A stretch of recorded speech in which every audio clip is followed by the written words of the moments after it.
सपना वो देख, आसमान में एयरप्लेन। सपना देखना, तो एक दिन हम दोनों दोस्त भी ऐसे ही किसी एरोप्लेन में एयर होस्टेस बनकर बैठे होंगे। सही कहा तूने। अब तो हमने 12वीं भी पास कर ली है, बस रिजल्ट आ जाए। और जब तक रिजल्ट नहीं आ जाता मैं तो अपनी इंग्लिश ठीक करूंगी ताकि इंटरव्यू दे सकूं।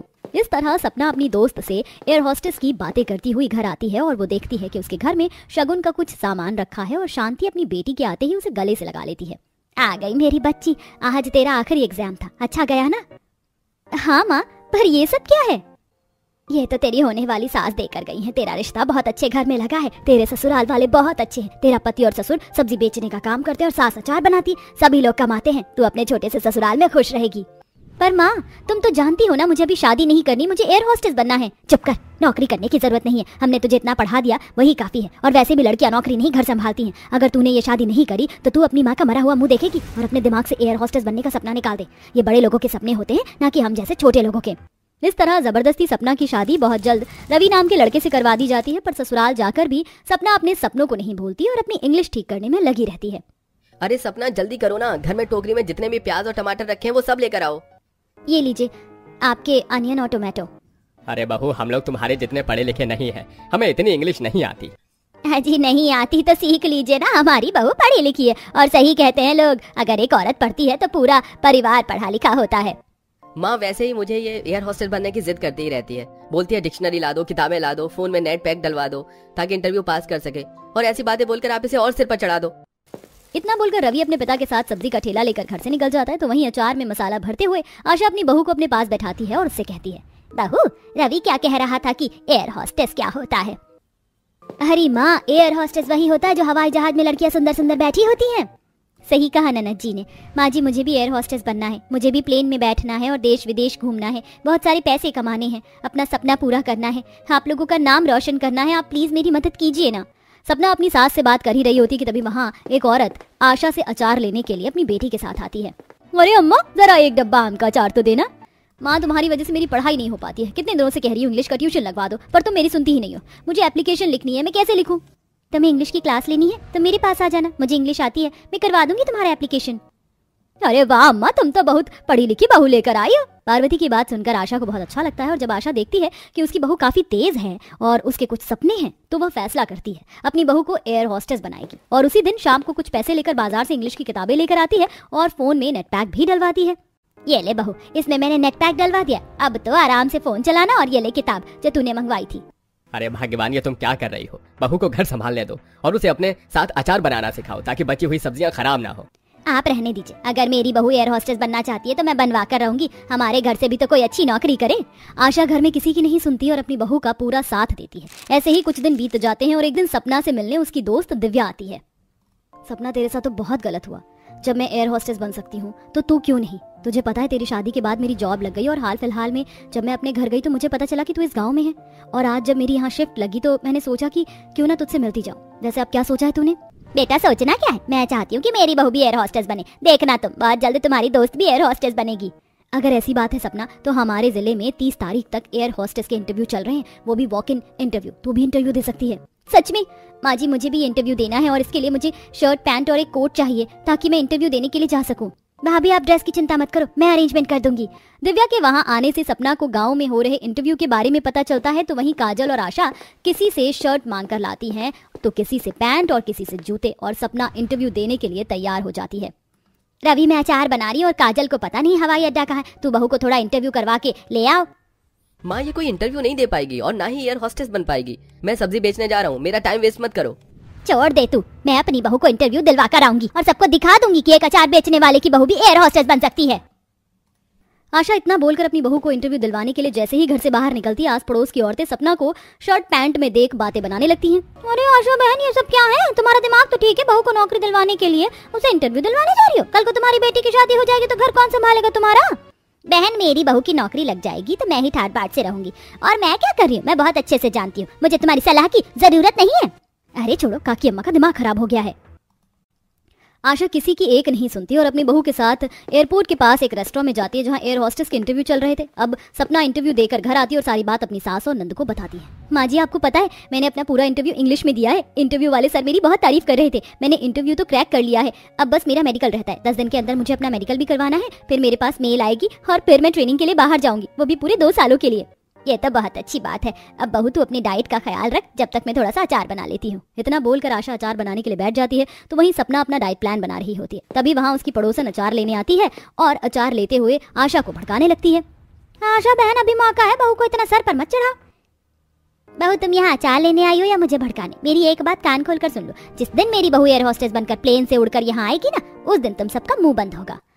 आंटी जी रहने दीजिए, मेरी माँ किसी की नहीं सुनने वाली। जब इनके सपने टूटेंगे ना, इन्हें खुद ब खुद अकल आ जाएगी।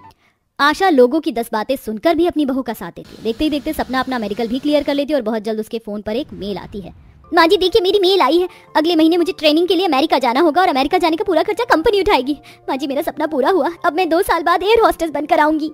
मुझे तो अपने कानों पर विश्वास ही नहीं हो रहा। एक अचार बेचने वाली सास की बहू एयर होस्टेस बन गई। बहू, तुमने तो हमारा नाम रोशन कर दिया। आशा तुम बिल्कुल सही थी, हमारी बहू ने वो कर दिखाया जो हमारे पूरे गांव में अब तक कोई नहीं कर पाया। इतनी बड़ी खुशखबरी सुनकर पूरा परिवार इमोशनल हो जाता है और कुछ देर बाद जब गांव वालों को इस बारे में पता चलता है तो उनकी सोच भी बदल जाती है और जो लोग अब तक सपना के सपनों के रास्ते में आ रहे थे, आज वही उसकी तारीफ करते हैं।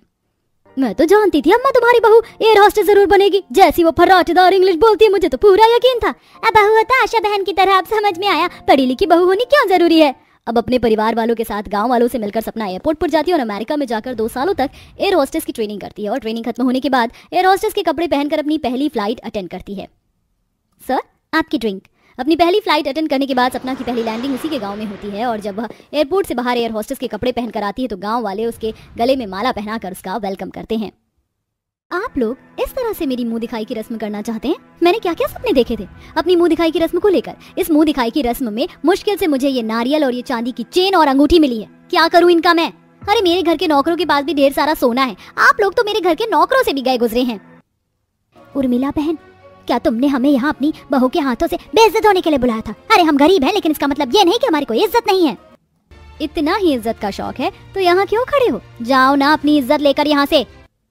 तो हम जा ही रहे हैं, यहाँ हमें रहने का कोई शौक भी नहीं है। उर्मिला बहन, आपका और आपके परिवार का बहुत बहुत शुक्रिया हमें यहाँ बेइज्जत करने के लिए। राधिका बहू, ये तूने क्या किया? क्या मिला तुझे हमारी ऐसे इज्जत उछाल कर? जितना हमारे था उतना तो हमने किया ना। घर आए मेहमानों की बेइज्जती कर राधिका गुस्से में घर से बाहर निकल जाती है। आखिरकार क्यों राधिका ने अपने घर आए मेहमानों की इतनी बेइज्जती की थी? और अगर राधिका सच में इतने अमीर परिवार से थी तो वो गरीब परिवार में बहू बनकर कैसे आई? आइए इन सभी चीजों को जानने के लिए हम कहानी में थोड़ा पीछे चलते हैं। अरे आप लोग जरा जल्दी जल्दी हाथ चलाइए ना, खाना भी नहीं बना है अभी तक। और प्रीति बेटा, अभी तक झाड़ू भी नहीं लगी। अरे तुम्हारा भाई भाभी को लेकर आता ही होगा। मेरी बहू दुबई से आ रही है, दुबई से। अरे हाँ भाग्यवान, हमें भी पता है कि हमारी बहू दुबई से आ रही है। तभी तो सुबह 5 बजे से तैयारी में लगे हुए हैं और लोगों के आने तक सारी तैयारियां हो जाएंगी। ना जाने मेरी दुबई वाली बहू कैसी होगी। दिखने में तो काफी सुंदर होगी। बस अब जल्द से जल्द भगवान मेरी बहू को घर भेज दे। सभी घर वाले नई बहू के आने की तैयारी में जुट जाते हैं। वहीं कुछ ही देर में इस गरीब घर के बाहर एक बड़ी सी गाड़ी आकर रुकती है, जिसके अंदर से दुबई में रहने वाली राधिका शादी के जोड़े में अपने पति मनोज के साथ उतरती है। अपनी बहू को देख सभी घर वाले काफी खुश थे, जिसके बाद अब उर्मिला जल्दी से अपनी दुबई वाली बहू का गृह प्रवेश करती है। राधिका जैसे ही अपने उस गरीब ससुराल में आती है तो फौरन उसका मुंह बन जाता है। ये घर कुछ ज्यादा ही छोटा नहीं है। एक कमरा है, इसके अंदर आप लोग रहते हैं और इसमें ही खाना बनाते हैं। राधिका, मैंने तुम्हें दुबई में ही अपने घर के हालात बता दिए थे, तो तुम अभी सवाल क्यों कर रही हो? तुमने मुझे कहा था कि तुम्हारे घर की फाइनेंशियल कंडीशन ठीक नहीं है, लेकिन ये नहीं कहा था कि तुम लोग इस कमरे के घर में गुजारा करते हो। मनोज, तुमने तो मेरा बाथरूम देख रखा है ना, वो इस कमरे से भी बड़ा है। अरे बहू, तुम भी क्या बातें करने लग गई हो? अभी इतने लंबे सफर से आई हो, जाकर आराम कर लो। प्रीति राधिका के लिए जल्दी से खाट पर चादर बिछा देती है।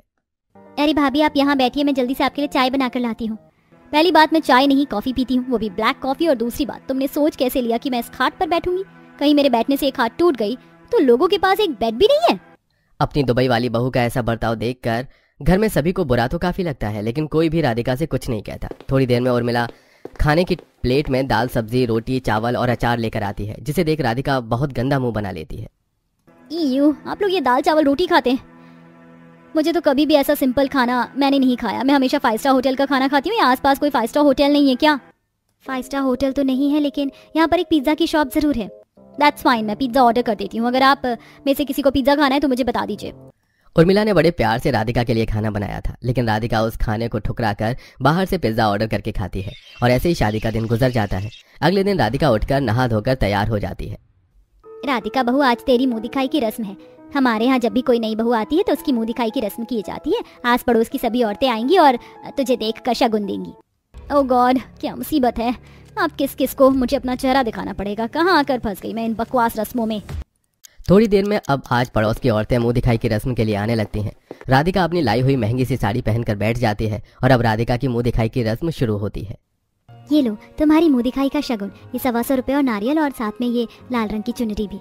मुझे लगा कि ये लोग मेरी मुंह दिखाई की रस्म में मुझे डायमंड या गोल्ड का कोई सेट देंगे, लेकिन ये लोग तो एक नंबर के फटीचर निकले। भला नारियल और ये 125 रुपए कौन देता है। राधिका मन ही मन इतना बोल ही रही होती है कि तभी राधिका की सास उर्मिला चांदी की चेन और अंगूठी लाकर अपनी बहू की गोद में रख देती है।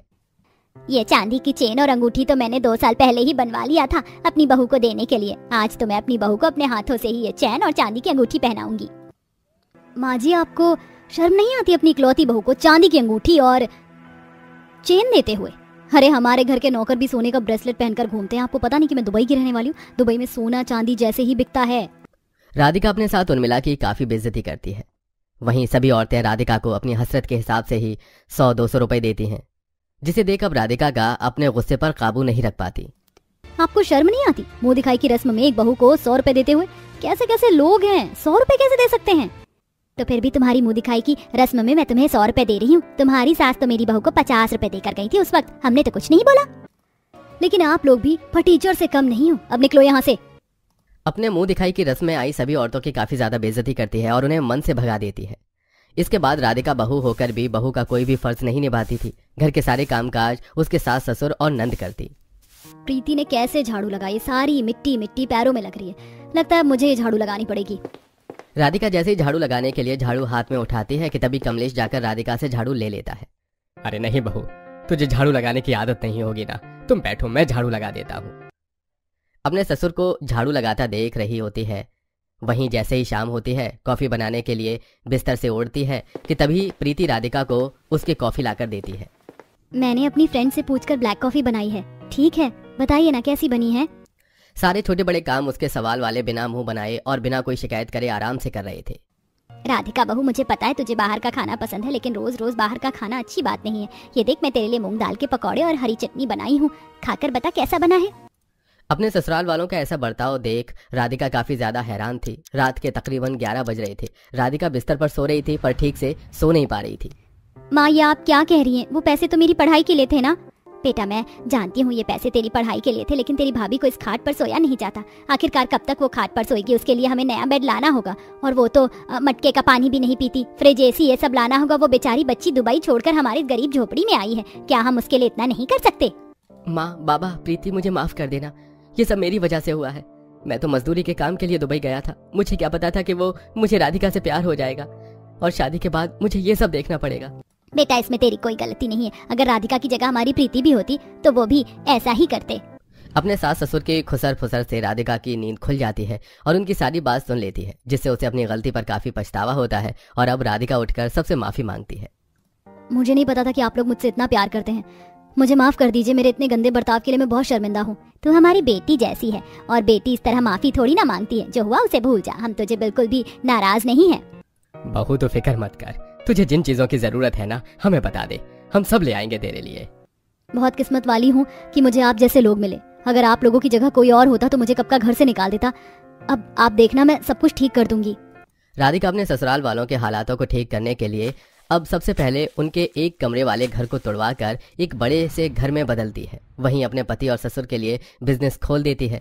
साथ ही साथ प्रीति की पढ़ाई भी राधिका करवाती है और अपने ससुराल वालों को एक अच्छी जिंदगी देने की काफी कोशिश करती है। और अब राधिका हंसी खुशी ससुराल वालों के साथ रहती है।